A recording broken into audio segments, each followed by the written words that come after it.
ဒီမှာကဘယ်ပို့မှလဲ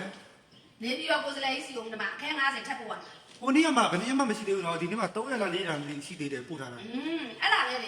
တလဲကြီးကအဲ့ဒါပဲနော်ကိုယ်စလဲကြီးကလည်းထက်ခါမှားကြတယ်သုံးဆွဲတဲ့သူတွေကလည်းနော်ထက်ခါသုံးဆွဲကြတယ်ဘာဖြစ်လို့လဲသိလားပြောကြည့်ပါဦးပဲစတလဲကြီးစထွက်တာဒီလနဲ့ဆို6လရှိသွားပြီ6လလုံးလုံးသူ့ရဲ့ quality ကိုထိန်းထားနိုင်တာသူ့ရဲ့အစွမ်းပဲနော်နောက်တစ်ခုဈေးနှုန်းဆိုတာကလည်းအမလီဘယ်မှာမှမရှိတဲ့မျက်နှာသစ်စက်ပြဆိုလို့ရှိရင်ဈေးနှုန်းထဲမှာဆိုလုံးဝမအချိုသာဆုံးနဲ့ရတယ်လူတန်းစားမျိုးသုံးနိုင်တဲ့ဈေးနှုန်းလေးလည်းလုပ်ပေးထားတယ်နောက်တစ်ခုကကြတော့နော် quality အသစ် quality အသစ်တွေကိုထပ်ပြီးတော့ထပ်ဖြည့်ပေးထားသေးတယ်နော်အဲ့ဒါကြောင့်မို့သုံးဆွဲတဲ့သူတွေဆိုတာကလည်းသုံးချင်ရင်းနဲ့နော်အဲ့ဒါကြောင့်မလို့ပါရှင်ဒါဆိုလို့ရှိရင်အောက်ကအာဗိုကာဒိုမက်ကရောဘယ်ပို့အောင်ပါလဲ